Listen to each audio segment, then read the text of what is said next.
subsídios. Lições Bíblicas Adultos. Meus queridos irmãos, eu cumprimento a todos com a paz do Senhor. Você está no canal Rascunho da IBD, eu sou o pastor Edivaldo Pereira. Nós, nesta oportunidade, estaremos comentando a lição de número 2, lição da classe dos adultos, que tem como título O Apóstolo Paulo, lição da vida do ministério do apóstolo Paulo, o apóstolo gentios, para a Igreja de Cristo. Nós estaremos aprendendo a lição de número 2, que tem como título Saulo de Tarso, o perseguidor. É de comum acordo, se formos ler toda essa trajetória no livro de Atos dos Apóstolos, Paulo aparece pela primeira vez que se tem registro como essa pessoa ruim. Esse Saulo aparece no capítulo de número 7, do capítulo 7, mas ele traz todo um relato do seu trabalho como fariseu e a perseguição que ele fazia aos cristãos.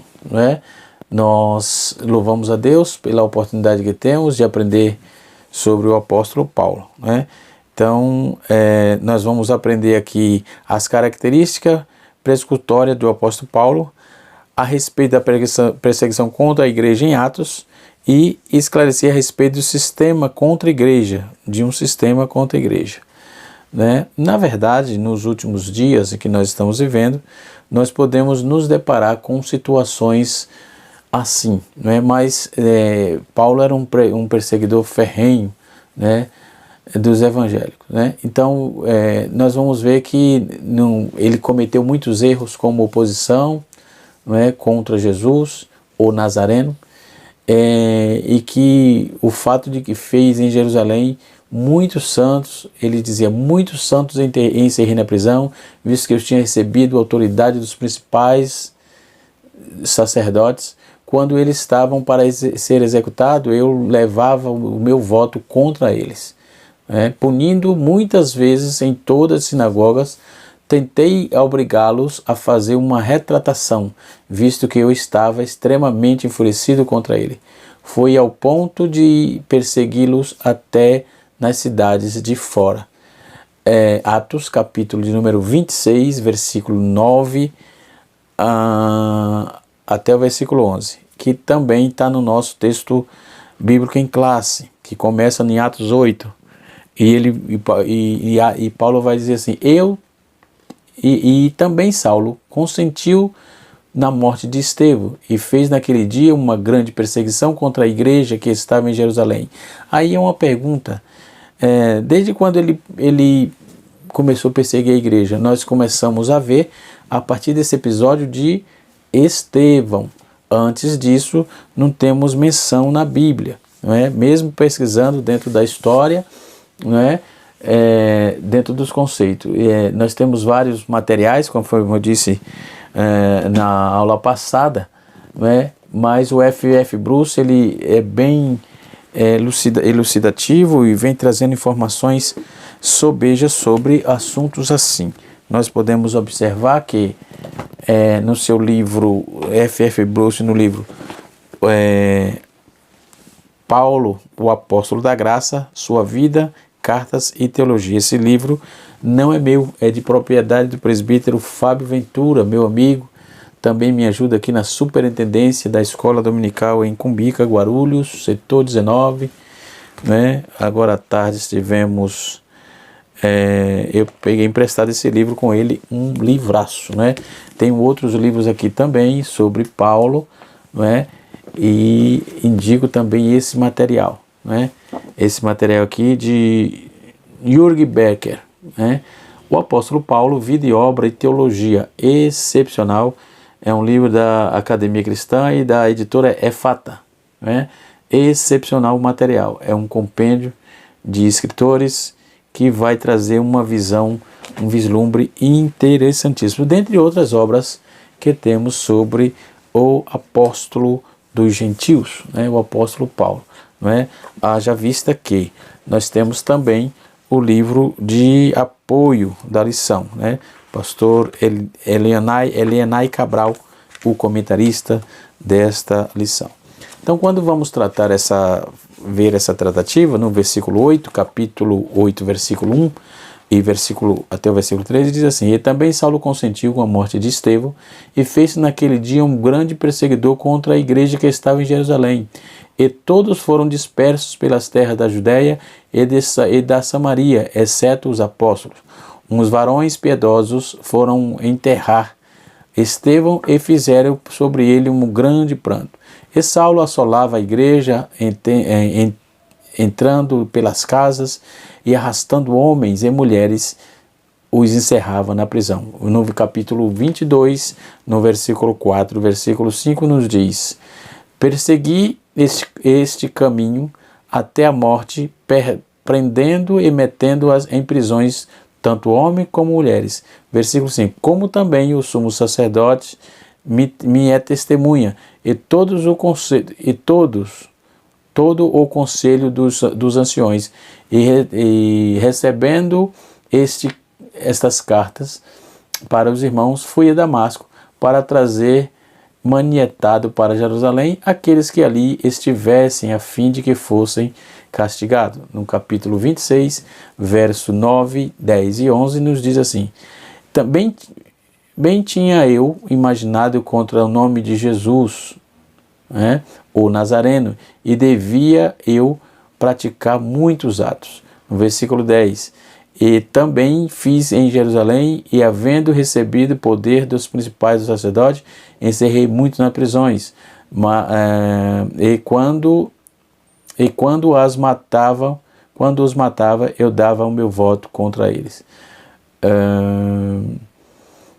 No versículo 11 diz assim: E castigando-os muitas vezes por todas as sinagogas, os obriguei a blasfemar, enfurecido demasiadamente contra eles, até nas cidades estranhas o persegui. Então, o próprio Paulo faz essa confissão, né? Na primeira menção que vamos ouvir de Paulo, dentro do registro bíblico, de Saulo, aliás, nós vamos ver entre esse registro aí que mataram Estevão, né? Depois lançaram Estevão na prisão, fora da cidade, começaram a tirar pedras, enfim, e as testemunhas deitaram as suas roupas exteriores aos pés do jovem chamado Saulo. Saulo, da sua parte, aprovava o assassínio dele, né? Dele quem? Estevão. Capítulo 7 de Atos dos Apóstolos, versículo 58, e o capítulo 8, versículo 1. E o que os levou a atacar Estevão? Os judeus, incluindo alguns da Cilícia, não conseguiram vencê-lo, incluindo alguns da Cilícia, não conseguiram vencê-lo em um debate. Então, por causa de um debate, foi que aconteceu isso com Estevão. Não sabendo se Paulo, temos muita informação se Paulo estava naquele debate ou não, mas o que sabemos é que ele testemunhou o apedrejamento, né? Então, participou do debate de qualquer modo, usando testemunhas falsas para acusar Estevão, e o levaram à força perante o Sinédrio, né? Então, Atos capítulo 6, verso 9 a 14, e esse conselho, presidido pelo sumo sacerdote, atuava como suprema corte judaica, representando a autoridade máxima em seu sentido religioso. Então, os seus membros também defendiam o que considerava com a pureza doutrinal. Em sua opinião, Estevão merecia a morte, e ele ousou acusá-lo de não cumprir a lei. Isso vamos ver em Atos, capítulo de número 7, versículo de número 53. Não é? Então, levando-se em conta as convicções de Saulo, era somente lógico que expressasse aquela ideia, né? Então, Saulo era fariseu, e essa poderosa seita exigia restritamente a observância da lei, né? Então, e a tradição. Já o cristianismo pregava um novo meio de salvação por intermédio de Jesus. Então, era um antagonismo, aliás, é um antagonismo muito grande. Então, era considerado antítese desse princípio. Então, os judeus do primeiro século esperavam que o Messias fosse um rei glorioso, e que libertaria do abominável domínio romano, e sua opinião e ideia de que o homem condenado pelo grande sinédrio sobre a acusação de blasfêmia é pregado numa estaca de tortura, numa cruz, como um criminoso amaldiçoado pudesse ser o Messias. Como pode isso acontecer? Então era completamente estranho e inaceitável e repugnante para aquele grupo farisaico, aquele grupo de fariseu. Então a lei dizia que um homem pendurado numa estaca era amaldiçoado por Deus. Deuteronômio capítulo 21, capítulo 21, versículo 22 e 23. Gálatas capítulo 3, versículo 13. Já no ponto de vista de Saulo, essas palavras aplicavam-se claramente a Jesus. Então por isso que ele trabalha isso. Aí vem o comentário de F.F. Bruce, que eu disse aos irmãos. Ele diz que havia morrido sob maldição divina e por isso era inconcebível que fosse o Messias. Isso era a visão daquele povo ali, né, dos fariseus, sobre quem forçosamente as bênçãos de Deus repousava de medida inigualável. Então, assim considerando blasfêmia que Jesus era o Messias, os que faziam a tal afirmação absurda, por exemplo, merecia sofrer como blasfemadores, como o próprio Saulo reconheceu mais tarde aí, a própria ideia de Cristo pregado numa cruz era para os judeus uma causa de tropeço, conforme vamos ver isso em 1 Coríntios, capítulo 1, versículo 23. Então a ideia de Saulo era que o tal ensino deveria ser combatido com a maior determinação possível, com maior ênfase, até com violência, deveria ser usado para eliminar qualquer um que estivesse ensinando aquilo. Este foi um dos motivos pelo qual Estevão sofreu toda aquela penalidade, né? E nós vamos observar que eles faziam um progresso no judaísmo de muitos, ele vai de muito na minha idade, na minha raça, visto que eu era muito zeloso pelas tradições de meus pais. Em Filipenses capítulo 3, Paulo comenta isso, e em Gálatas capítulo 1, versículo 13 e 14, e Filipenses 3, versículo número 6. Então, e dali para frente, após a morte de Estevão, Paulo se tornou líder da perseguição, uma figura da perseguição como seu líder. Ele teve uma notoriedade por causa disso, visto que mesmo após a convenção, como tentou se juntar aos discípulos, todos que estavam com medo dele, não é? Porque não acreditavam que ele fosse discípulo. Então, quando se tornou claro que ele realmente era um cristão, sua convenção foi um motivo de alegria, de gratidão para muitos, né, que ouviu dizer que se havia se convertido, não era um ex-opositor qualquer, era um homem que anteriormente perseguia e estava declarado, aquele perseguidor agora era o declarador de boas novas. Nós sabemos do episódio em Atos capítulo 9, verso 26, e no capítulo 1, versículo 23 e 24 de Gálatas. Né? Nós vamos ver também que Damasco ficava a cerca de 220 quilômetros de Jerusalém, e isso eles cortavam a pé, demorava de 7 a 8 dias de caminhada, né? Então assim que diz que ele mesmo dizia que respirava ameaça para aqueles que pertencessem ao caminho. Você vai ver sempre no livro de Atos o caminho, ou aqueles que pertenciam a caminho, ou o caminho. Isso ligado à igreja. Antigamente, nesse período ainda não se chamava igreja, se chamava quem servia a Cristo, quem confessava a Cristo, não era que agora fazia parte da igreja, não, era o caminho, né? O caminho certo, o caminho verdadeiro, tem os mesmos significados. Então, eles eram conhecidos aqui como os do caminho. Os cristãos eram conhecidos assim, naquele período. Então, com essa aprovação oficial, que começou a tratar a congregação de modo ultrajante, invadindo casas, uma após outra, arrastando para fora da cidade os homens como mulheres para entregar à prisão, né? Então, eles, e até mandava chicotear na sinagoga, lançando o seu voto, né? Ele votava sempre a favor da destruição, de que os irmãos fossem torturados. Atos capítulo 8, verso 3, capítulo 9, verso 1, Atos verso 1 e 2, e Atos 14, versículo 22, né? Atos 22, versículo 5, aliás. E nós vamos ver essas informações. Então, considerando que a instrução de Saulo recebeu de Gamaliel, possivelmente toda essa sabedoria e também entendimento da dever de Gamaliel, e também possivelmente esta severidade, essa religiosidade cega também veio desse aprendizado, né? Então, os poderes que ele tinha, alguns eruditos acreditam que ele progrediu a ponto de deixar de ser um simples exigente para ser um estudante da lei e ter severidade na lei, sendo dentro da autoridade judaica. Então, observe que esses conflitos religiosos sempre trouxe problema para os cristãos. Um deles propõe um exemplo que Paulo pode ter se tornado um instrutor numa sinagoga em Jerusalém.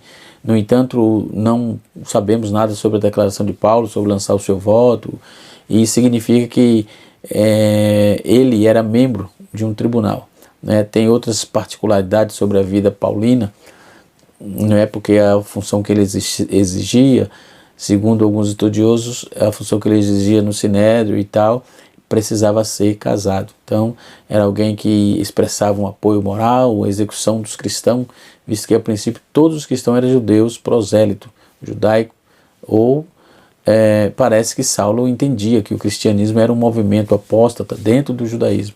Então, e considerava que o judaísmo oficial tinha a responsabilidade de corrigir seus adeptos, né? Então, não é provável dizer que, diz o erudito Halland, Rudigley diz que Paulo, o perseguidor, se opusera ao cristianismo porque encarava como uma religião fora do judaísmo, uma rival, e outros encaram aí o movimento cristão como ainda estando sujeito às autoridades judaicas. E hoje não é diferente não.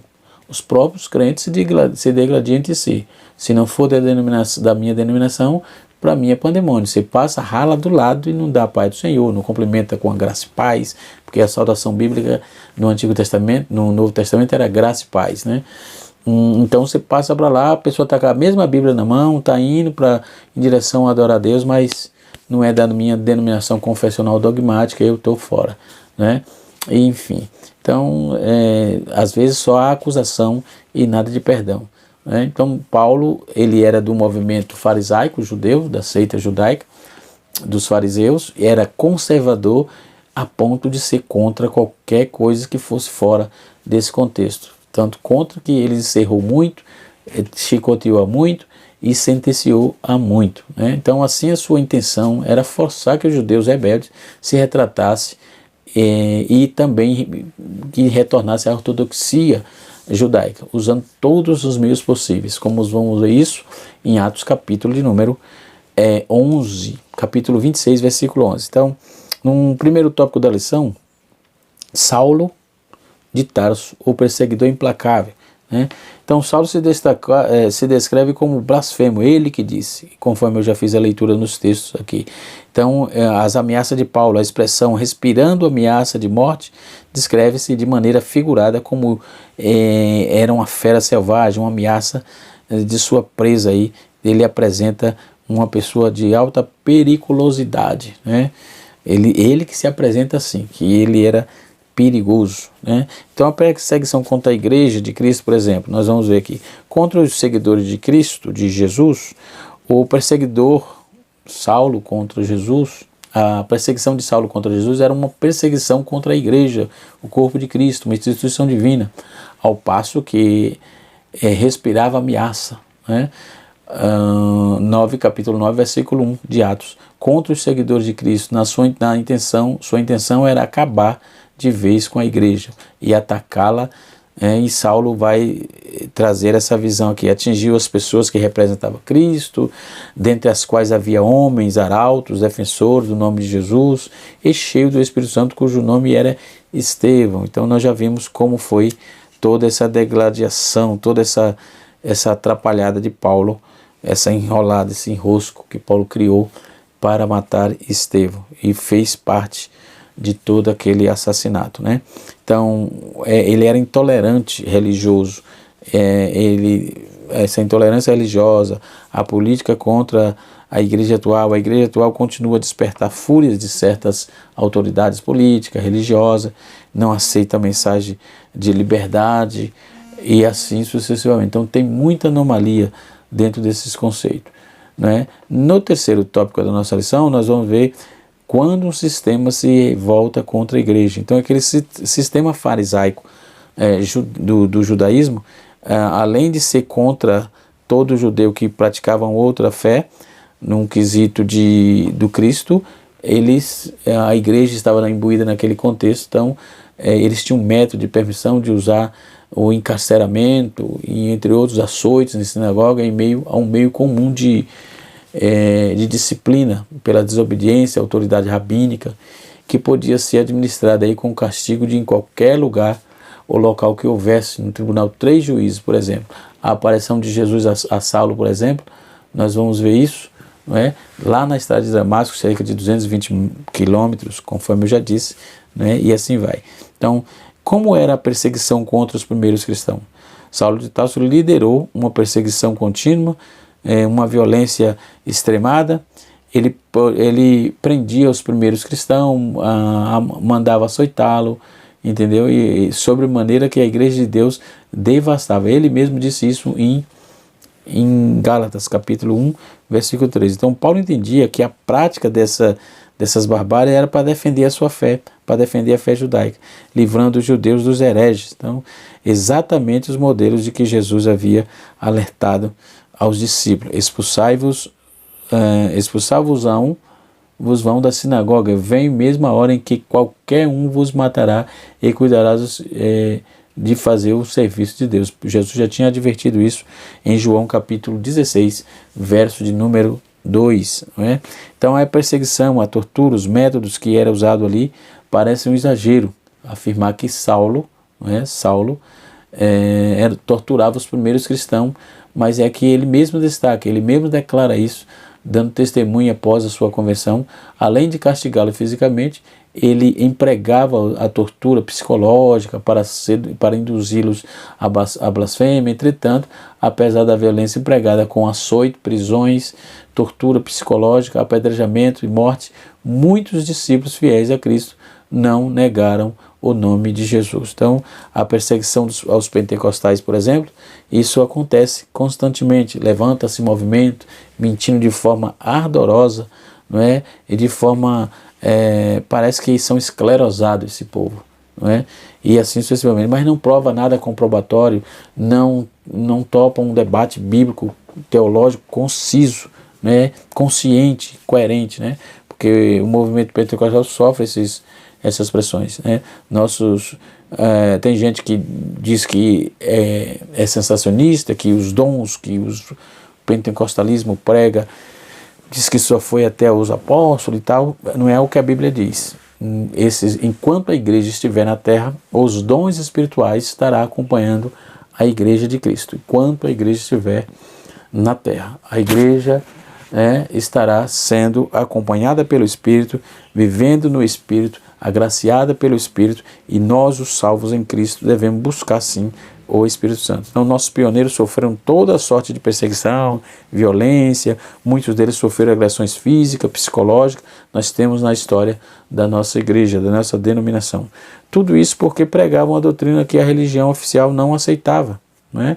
Então, o que dizer de Daniel Begg, Gunnar Wingre, os pioneiros, os primórdios cristãos das Assembleias de Deus, por exemplo, né, no Brasil? Todos os outros, hoje eu acredito que não sofre tanta perseguição assim não, porque tudo, deixa eu ficar quieto aqui, né, mas nós vivemos em dias tenebrosos, né, tenebrosos. Então a igreja precisa se posicionar, a igreja precisa estar constante em Cristo para podermos estar vencendo essas perseguições, essas torturas, essas perseguições de muitos que não concordam com a doutrina pentecostal. Os pentecostais acreditam na Bíblia como infalível palavra de Deus, acreditam na Bíblia como regra de fé e prática, tem a Bíblia como regra de fé e prática, e temos sim a Bíblia como o nosso método, né, de ensino constante, porque ela não contém, ela é a palavra. A Bíblia é a palavra de Deus. Não é que contém, é que ela é a palavra. Porque tudo que foi ensino para o nosso ensino foi escrito. Tudo que foi escrito para o nosso ensino foi escrito. Então, Então, podemos observar que toda essa malignidade apresentada pelo apóstolo, pelo Saulo, então Saulo, hoje apóstolo, né, Paulo, nós vamos ver que de uma hora para outra, Saulo deixou de ser um feroz inimigo do cristianismo para ser um zeloso defensor de Cristo. Logo, os judeus ainda mais procuravam tirar a sua vida.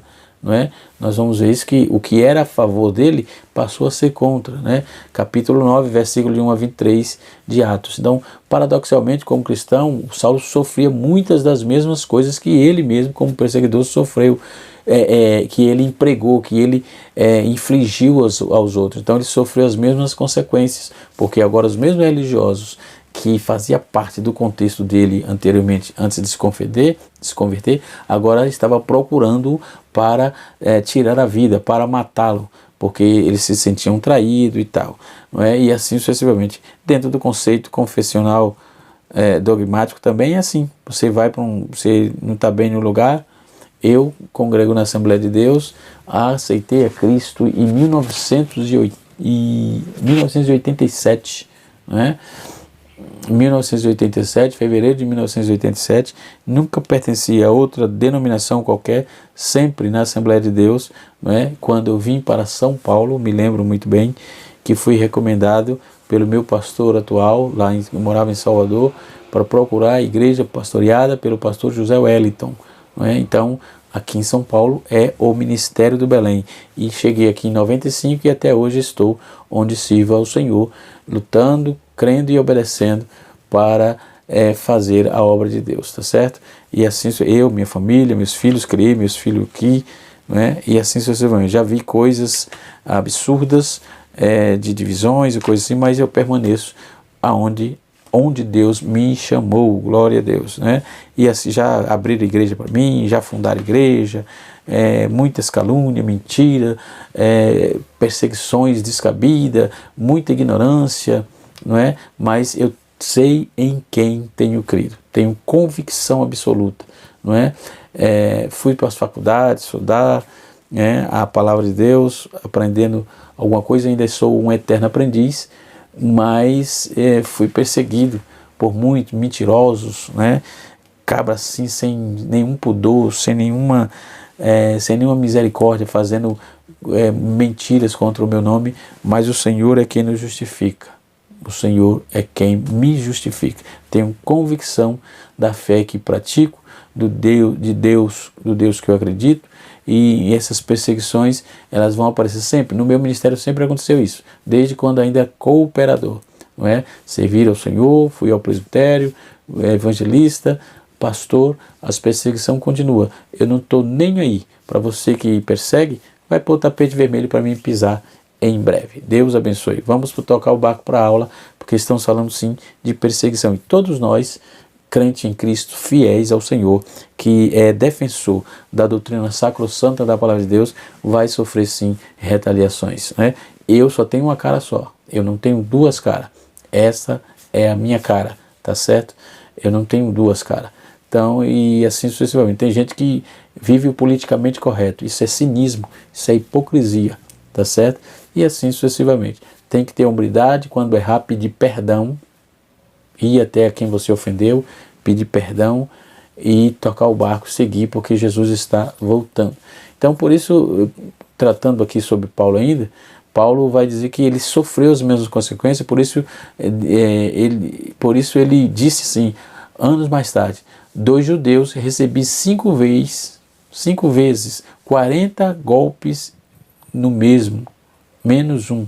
40 golpes menos um seria 39. Isso você vai ver em 2 Coríntios, capítulo 11, verso 24, verso 25. Né? Então, precisamos ter cuidado com o zelo exacerbado, porque um zelo mal direcionado pode nos levar a esse extremismo. Né? Então, vamos lá, cuidando dessa questão do zelo aqui, esse zelo, né, pode te levar ao extremismo. Você mentir em nome da fé, você mentir em nome de uma religião, você pode estar cometendo inflações, infligindo a própria palavra de Deus. Né? Você precisa ter cuidado com toda essa demanda, com toda essa situação, tá certo? E dentro dessa premissa, dentro dessa questão, podemos observar quanto Deus tem trabalhado na vida da sua igreja e na vida do seu povo. Mesmo com tanta perseguição, a igreja não morre, não se desvia e nem fica pobre, ok? Pega isso aí. A igreja não morre, não se desvia e nem fica pobre. Nós estamos vivendo agora um momento pandêmico, né? Mas a igreja continua a passos largos, caminhando para Jesus, o autor e consumador da fé. Então, o zelo pode ser mal direcionado.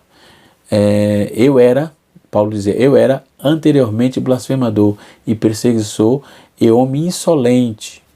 Saulo escreveu assim, após a sua conversão, né? Então ele mais conhecido aí como Paulo, não obstante, foi-me concedida misericórdia, porque eu era ignorante e agi com falta de fé. 1 Timóteo, capítulo 1, versículo 3. Então, isso quer dizer que ele não se escondeu, ele foi lá e confessou, estou aqui, mas eu já fui assim, já passei por momentos escabrosos, mas aqui estou, né? Então, o fato de pessoa sincera, né, de pessoas concisas, estar ativa em sua região, não garantir ter a aprovação de Deus. Saulo era zeloso e agia de acordo com a consciência, mas isso não fez com que ele estivesse certo, né? Seu zelo ardente estava mal direcionado. Vamos ver isso em Romanos 10, versículo 2 e 3. Isso nos deve pensar, por exemplo, muitos hoje têm plena convicção de que tudo que tudo é o que Deus exige deles é uma boa conduta. Será isso mesmo? Essa convicção de que tudo o que Deus exige, né? Deus exige que sejamos santos, ponto. Então, bom que todos sigam a exortação de Paulo. Certificai-vos de todas as coisas, apegai-vos ao que é excelente, ao que é bom.